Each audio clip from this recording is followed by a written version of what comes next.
Hey, welcome back my little chicken nuggets. It's time for season 5 of Game of Thrones and yeah, this one's kinda disappointing, so let's not waste any more time and jump straight into it. Lord Commander Jon Snow. So, long story short, Stannis wanted Mance's forces to help him fight for the Iron Throne, but Mance refuses. So Stannis basically tells Jon Snow, if he doesn't cooperate, he burns. Jon tries his best to convince Mance, but nothing works. Mance stands by his principles, so Stannis and Melisandre burn him alive. And Jon Snow, being Jon Snow, can't just watch someone suffer like that, even if it's the king beyond the wall. So he puts an arrow through Mance's heart to end his misery. But instead of punishing him, Stannis actually respects it. He sees Jon's potential and offers him something insane. Kneel before me, lay your sword at my feet, pledge me your service and you'll rise again as Jon Stark, Lord of Winterfell.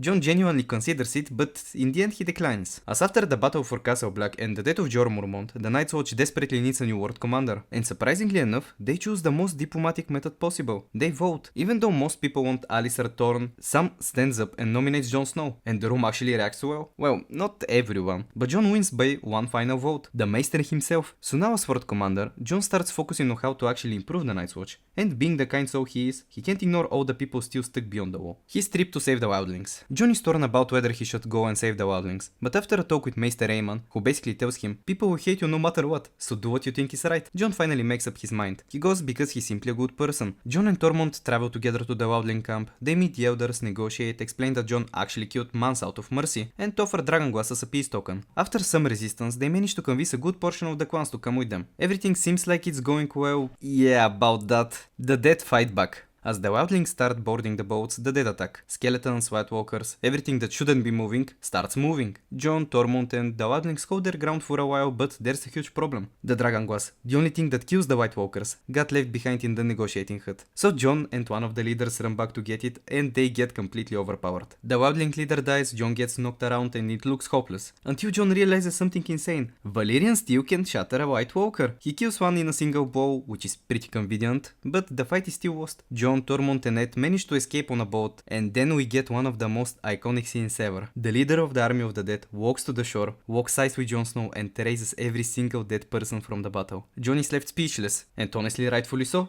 was I. This scene was tense as hell. Seeing how close Jon actually was, yeah. Zakhari Bakharov. I just have to mention my fellow countryman. Yes, we have internet in Bulgaria, kind of crazy I know. Although he only plays a small role, I'm still proud of seeing him there. Носете си новите дрехи, момчета.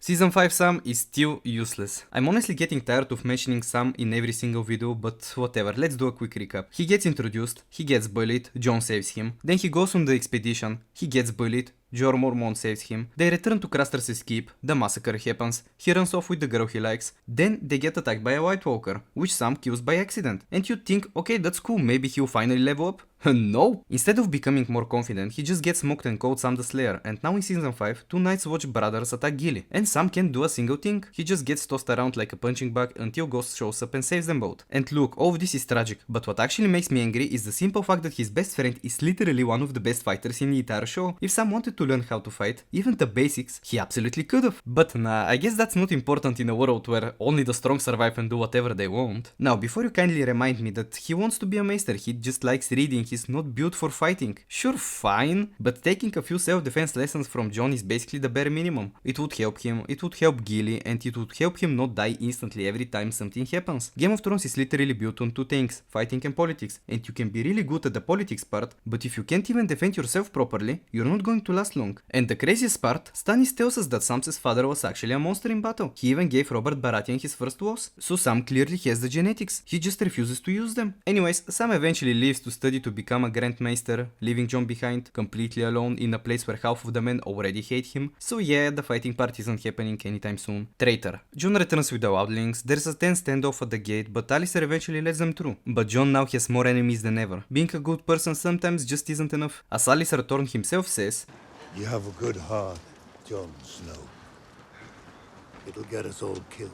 And eventually Jon is betrayed the exact same way Jorah Mormont was. His own brothers stab him, one by one, until he collapses in the snow. Blood doesn't mix with snow, it just sits on top of it. The end of Stannis. Okay, up until this point, my opinion of Stannis was that he was mainly just crazy and a full-on heretic, and this season he completely proved me right. His stay at Castle Black. Okay, I'm gonna be honest, during his stay at Castle Black, he almost fooled me. His conversations with Jon Snow, the way he showed actual care for his daughter, how he acted like a calm, reasonable leader, he genuinely seemed like he was changing for the better. I really thought he was turning into a solid guy. Yeah, no, I was very wrong. On the way to Winterfell, Stannis eventually leaves Castle Black and marches towards Winterfell to take it from the Boltons. But of course, nothing goes right for him. A brutal storm hits, wrecks his supplies, freezes half his army, and a big chunk of his men just straight up deserts him. And Ramsay infiltrates his camp and burns some of his supplies as well. So Stannis sends Davos back to Castle Black to ask Jon Snow for help. More men, more food, basically anything. And with Davos gone, Melisandre gets the perfect idea. Stannis should sacrifice his own daughter to please the Lord of Light. And you think there's no way he's doing that. But he does. He actually does. After that horrific moment, the little bit of hope he had left disappears. Another huge part of his army abandons him, Melisandre leaves, and his wife ends up taking her own life. But Stannis still marches. He still goes to Winterfell, fully committed to a battle he can't possibly win. And as expected, with his numbers reduced, his soldiers starving, freezing and mentally done, he gets absolutely obliterated. Somehow he survives the chaos, but not for long. Brienne finds him and she finally avenges Renly, officially putting an end to the Stannis saga. Sansa Bolton. Who would have thought that Baelish isn't actually a good guy? Well, clearly not Sansa. So long story short, Sansa and Baelish travel from the Eyrie to Winterfell and she gets put into an arranged marriage with Ramsay. At first he's polite, respectful and even friendly. But we all know Ramsay. That's not who he is. Not even close. The North remembers. Thankfully, Sansa still has some people in the North who care about her. An old woman sneaks into her room and tells her that if she ever needs help, all she has to do is light a candle and place it in the window of the broken tower. A small bit of hope, but it's something. But then Ramsay's girlfriend gets jealous and drags Sansa to see Rick, who basically has been avoiding her till this point. And the whole thing completely breaks her. She's shocked, sad, angry, all at once. And when Ramsay finds out about this little meeting, he's not happy. But now that Sansa knows about Rick, Ramsay doesn't have to hide him anymore, and of course uses that to his full advantage. The wedding night. Eventually Sansa is forced into the marriage, she has no real say in it, and on their wedding night, Ramsay sadly violates her, while making Rick watch. This is honestly one of the darkest scenes in the entire series. The failed signal. After days of Ramsay's torture, Sansa finally gathers the courage to ask Rick to bring the candle to the broken tower. But Rick, still fully brainwashed, brings the information straight to Ramsay instead, and Ramsay responds by torturing the woman who tried to help Sansa. The escape. Even after that, Sansa doesn't give up. She tries to escape again, only to run straight into Ramsay's girlfriend and Rick, with the girlfriend pointing an arrow at her, ready to kill her. But this time, Theon snaps. He's had enough. He pushes Ramsay's girlfriend off the ledge to her death, and he and Sansa finally make a run for it, jumping off the walls of Winterfell together. Okay, I have mixed feelings about this one. On one hand, we could possibly see a Theon redemption arc, but on the other, all of this could have been avoided if Sansa just told the truth instead of lying in the more crucial moments of the show. Anyways, we'll see how this one turns out. Arya's training. Okay, Arya reaches Bravos, she finds Jaqen, who apparently isn't Jaqen because he's no one, but also somehow is still Jaqen. I don't know either, but he's still one of the most interesting people in the entire show, so we'll stick to that. Anyways, Arya basically becomes a maid for the House of Black and White. She cleans floors, washes corpses, basically the more common chores, and after a while, Jaqen finally begins her training, which she completely fails. Because instead of following orders and selling oysters like she's supposed to, Arya decides it's finally time to deal with Sir Meryn Trant. She acts on her own, breaks the rules, kills him in one of the coldest scenes she's had so far. And Jaqen, yeah, he's not too thrilled about that one. So he blinds her. Okay, that scene right there, no idea what's real, no idea what's fake, who's alive, who's dead.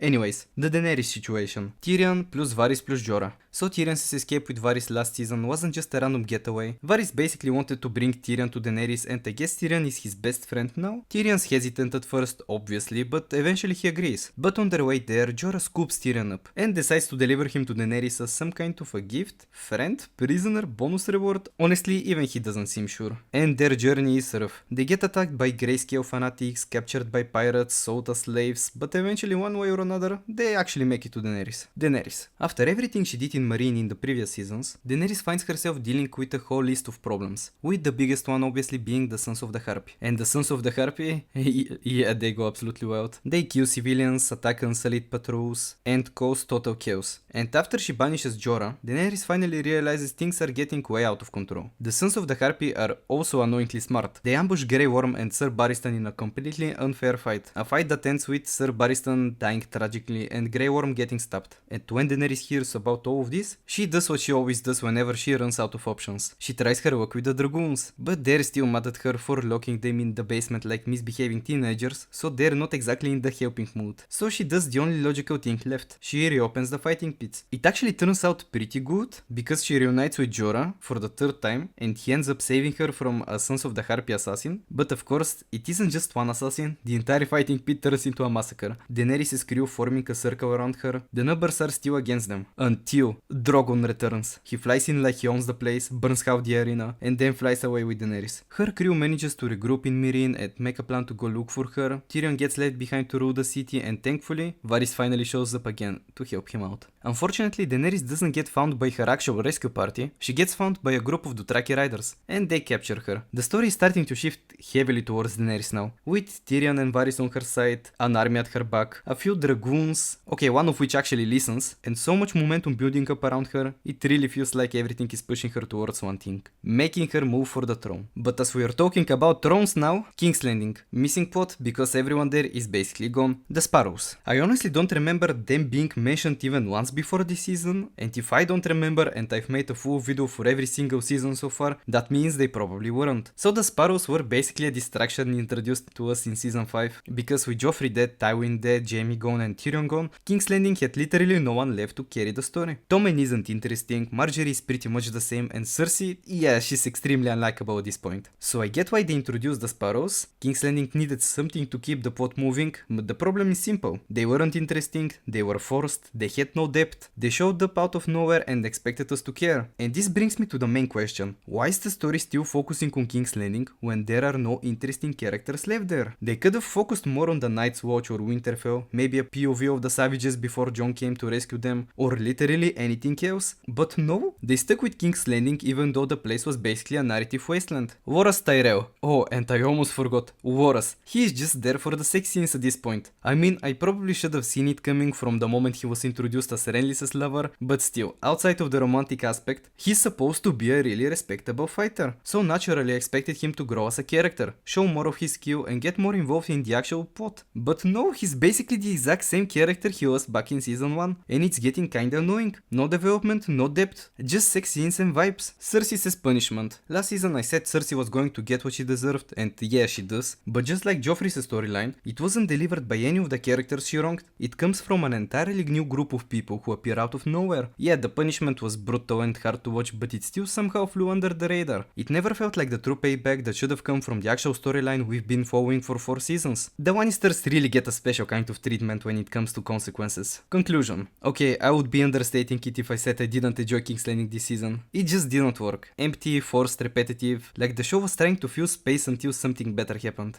Jaime and Bronn in Dorne. The duo we didn't know we needed heads to Dorne to pick up Myrcella. Jaime does all of this because of Cersei, as always, so he grabs Bronn and off they go. They sneak in, fight a bit, blend into whatever's going on. Then they run into the Sand Snakes, who are basically on a mission to kill Myrcella to avenge Oberyn or something like that. And at one point, Bronn even punches the future king of Dorne. Bronn gets thrown into a cell, Jaime gets caught, but surprisingly the Dornish are pretty chill about the whole thing. They basically just let Jaime and Bronn go and even arrange their trip back home. On their way back, Myrcella finally tells Jaime that she always knew he was her father, and that she's proud of it. It's a really sweet moment, which was about 10 seconds, because Oberyn's wife, the same one who ordered the Sand Snakes to kill Myrcella, absolutely despises the Lannisters. She hates everything connected to them, including Myrcella, and she poisons her. Myrcella dies in Jaime's arms, completely shocking him, and honestly, this whole thing is just insane. The Prince of Dorne literally knew what she was planning, he knew her intentions, and he still let her walk around free like nothing happened. Overall, a pretty disappointing season, easily the weakest one so far. The first 7 episodes are practically non-existent, and honestly, if those last 3 didn't carry the entire thing on their backs, I would have given season 5 a straight 6, maybe a 7. And no, I'm not going to say 7 right after the 6, I know you guys are fried. But being fair, even though it's disappointing compared to what I expect from Game of Thrones, the season is still a solid 8 out of 10. Love you guys, I'll see you in the next one.